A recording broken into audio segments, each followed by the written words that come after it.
नमस्कार दोस्तों। जय हिंद जय भारत। आज हम आपको हिंदी साहित्य में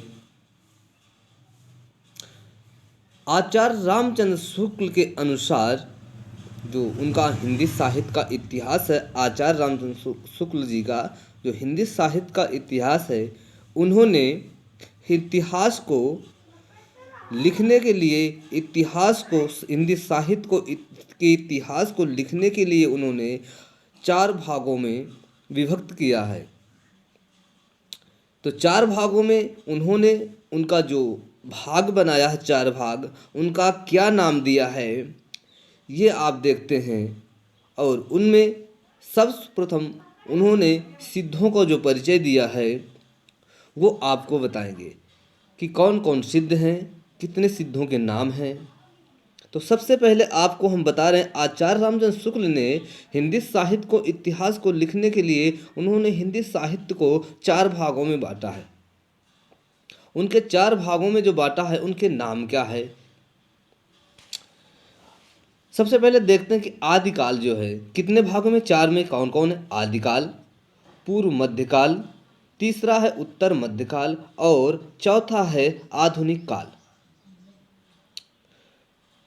तो आचार्य रामचंद्र शुक्ल ने आदिकाल को वीर गाथा काल कहते हुए उसकी जो समय सीमा निश्चित की है वो संवत से लेकर संवत में बताई है कि 1050 से लेकर के 1175 तक आदिकाल को यानी वीर गाथा काल को उन्होंने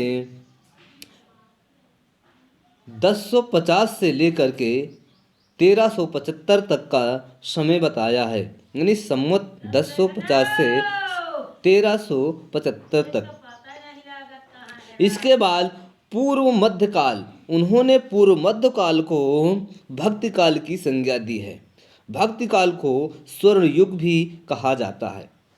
ठीक, ये देखना। अब भक्ति काल का जो उन्होंने समय निर्धारित किया है 1175 से लेकर के 1700 संवत 1375 से लेकर के 1720 तक उन्होंने भक्ति काल का समय निर्धारित किया है। इसके बाद उन्होंने उत्तर मध्य काल को उन्होंने क्या कहा है, रीति काल की संज्ञा दी है। रीति काल का नाम दिया है आचार्य रामचंद्र शुक्ल ने। आचार्य रामचंद्र शुक्ल ने रीति काल का जो समय सीमा निर्धारित की है उन्होंने संवत 1700 से 1920 तक उन्होंने रीत काल को यानी उत्तर मध्य काल को 1700 से लेकर के संवत 1700 से लेकर के 1900 तक रखा है। इसके बाद लास्ट का समय है जो जिसे हैं आधुनिक काल कहते हैं। उन्होंने आधुनिक काल को गद्य काल के नाम से कहा है। उन्होंने आधुनिक काल को गद्य काल का नाम दिया है और गद्य काल का जो समय सीमा निर्धारित उन्होंने किया है 1900 से 1984 तक। कितना?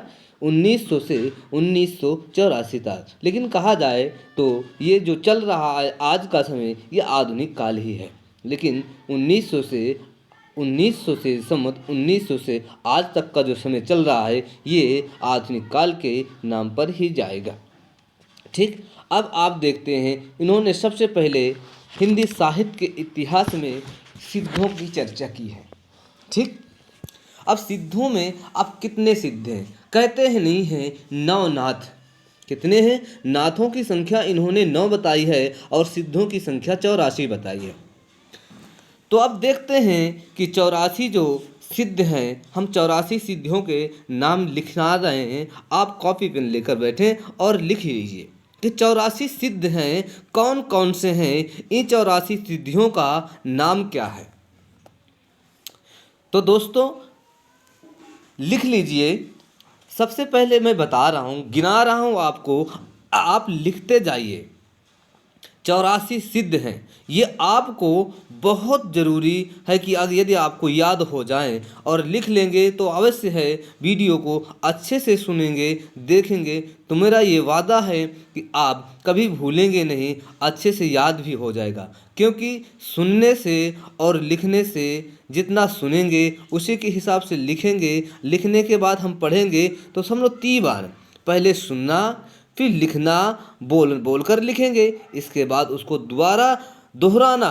तो जब इतना कर लोगे तो कभी तुम्हें कोई दिक्कत का सामना नहीं करना पड़ेगा, तुरंत ही याद रहेगा, कभी भी भूलोगे नहीं, क्योंकि अभ्यास ही सब कुछ है। लेकिन कहते नहीं, करत करत अभ्यास ते जड़ीमति होत सुजान, रसरी आवत जात ते सिल पर परत निशान। अभ्यास ही एक ऐसी चीज़ है जो मुश्किल को आसान कर देती है। तो आप 84 सिद्धों के नाम सुन लीजिए, लिख लीजिए, 84 सिद्धों के नाम कौन कौन से हैं। देखते हैं। सबसे पहले हम नाम यदि पढ़ेंगे साहित्य को, आचार्य रामचंद्र शुक्ल के साहित्य को, इतिहास को पढ़ेंगे तो सरहपा सरहपा है, उन्होंने सरहपा के कई ऐसे ग्रंथ हैं, कई ऐसे वो हैं जो उन्होंने लिखा है। जैसे दोहा है, दोहा कोशन है, उन्हीं का लिखा हुआ है। बहुत ढेर सारे रचनाएं, इनको हम आपको बताएंगे कि इनके रचना का कौन कौन से हैं। जैसे ये जात के ब्राह्मण थे, इन्होंने दोहा कोश लिखा है।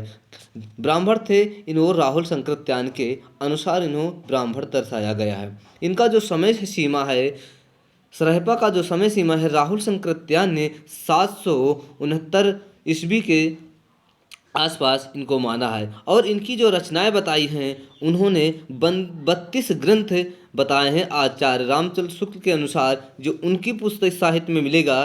तो कहते हैं कि राहुल शंकरत्यान ने इनका जो समय सीमा बताया है कि 700 से ईस्वी है, इनका जन्म सम्मत नहीं है, और 700 से 69 ईस्वी का इनको जो समय बताया है। और इनकी जो ग्रंथ हैं, 32 ग्रंथ बताए हैं। किसने बताए हैं? तो 32 ग्रंथ राहुल शंकरत्यान ने बताए हैं, और इनके जात के ब्राह्मण बताया है राहुल शंकरत्यान ने। तो सबसे पहले सरहपा आएगा।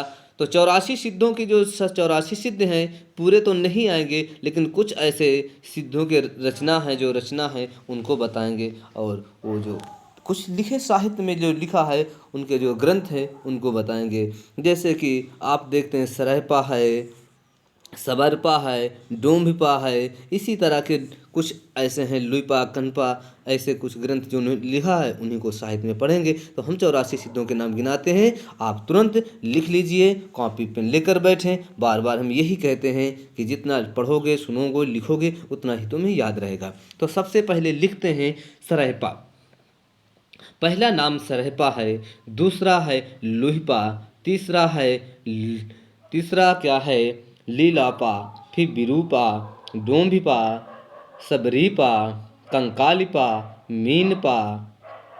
मीनपा के गोरक्षपा, चौरंगीपा, वीड़ापा, शांतिपा, तंतिपा, चमरीपा, खड़गपा, नागा अर्जुन, कनपा के बाद कर्णरिपा के बाद आ जाइए थगनपा के बाद आ जाइए नरोपा के बाद सीलपा के बाद तिलोपा, छत्रपा, भद्रपा, दोखंधिपा, अजागिपा के बाद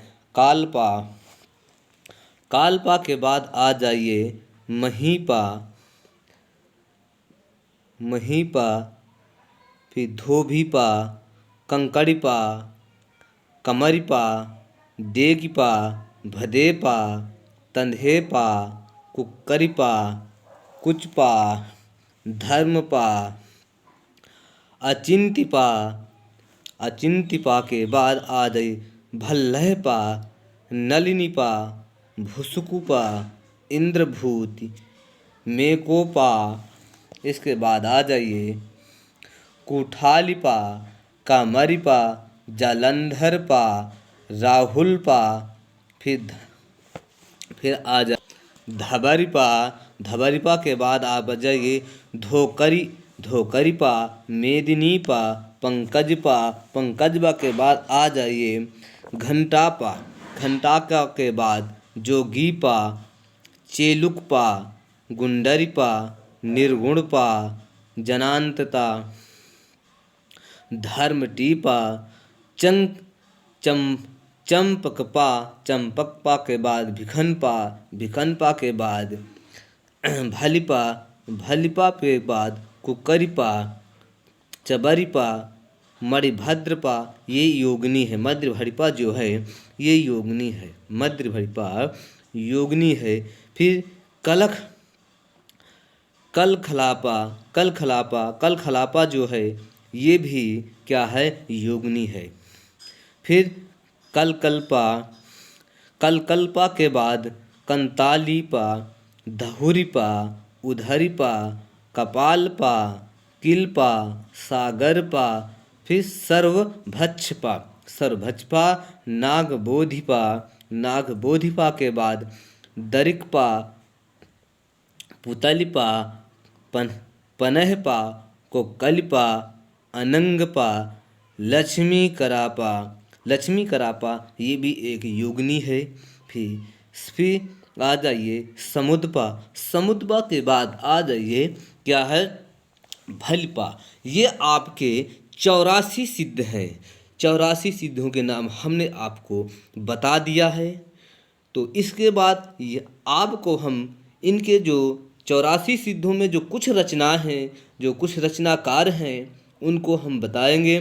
तो हमारा चैनल शिव गोविंद भारती सब्सक्राइब कर लें और जो भी आपको वीडियो हम डालेंगे आप तक पहुंचेगा।